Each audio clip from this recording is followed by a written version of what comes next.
কামাখ্যা দেবীর দর্শনে গিয়ে বিতর্কে সারা, নাম বদলে সীতা রাখতে বলল নেটিজেনরা।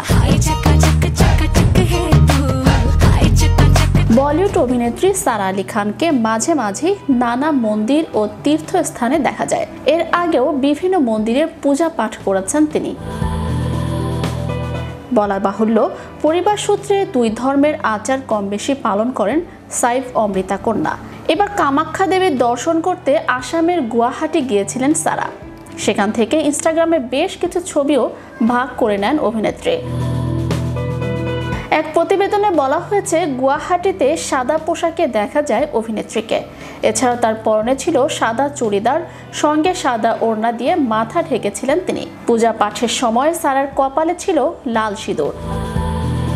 তাছাড়াও সারাকে এক নদীর তীরে মগ্ন হয়ে বসে থাকতে দেখা যায়। জানা যায়, নবরাত্রি উপলক্ষেই সারা আলী খান সেই দেবীর দর্শনে যান। সারার এসব ছবি প্রকাশ্যে আসতেই নেটিজেনরা নানা মন্তব্যে ভরিয়ে দেন তাকে। তবে মিশ্র প্রতিক্রিয়া এসেছে ভক্তদের থেকে। কিছু নেটিজেনরা যেমন সারাকে ভালোবাসায় ভরিয়ে দিয়েছেন, অনেক দেবীর কৃপা প্রার্থনাও করছেন। অন্যদিকে অভিনেত্রীর নিজ ধর্মকে প্রশ্নবিদ্ধ করার প্রসঙ্গও তুলেছেন। যেমন এক নেটিজেন সারার ধর্মের প্রসঙ্গ টেনে লিখেন, মুসলিম হওয়ার পরেও এটা করা উচিত নয়। আমি সকল ধর্মকে সম্মান করি, কিন্তু মুসলিমদের জন্য এটা পাপ। আল্লাহ এটা পছন্দ করবেন না। আল্লাহকে খুশি করতে হবে, মানুষকে নয়।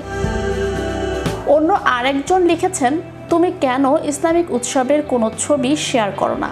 একজন অভিনেত্রীকে নাম বদলানোর পরামর্শ দিয়েছেন তিনি লিখেছেন, সারার নাম বদলে সীতা রাখো, এটাই ভালো হবে।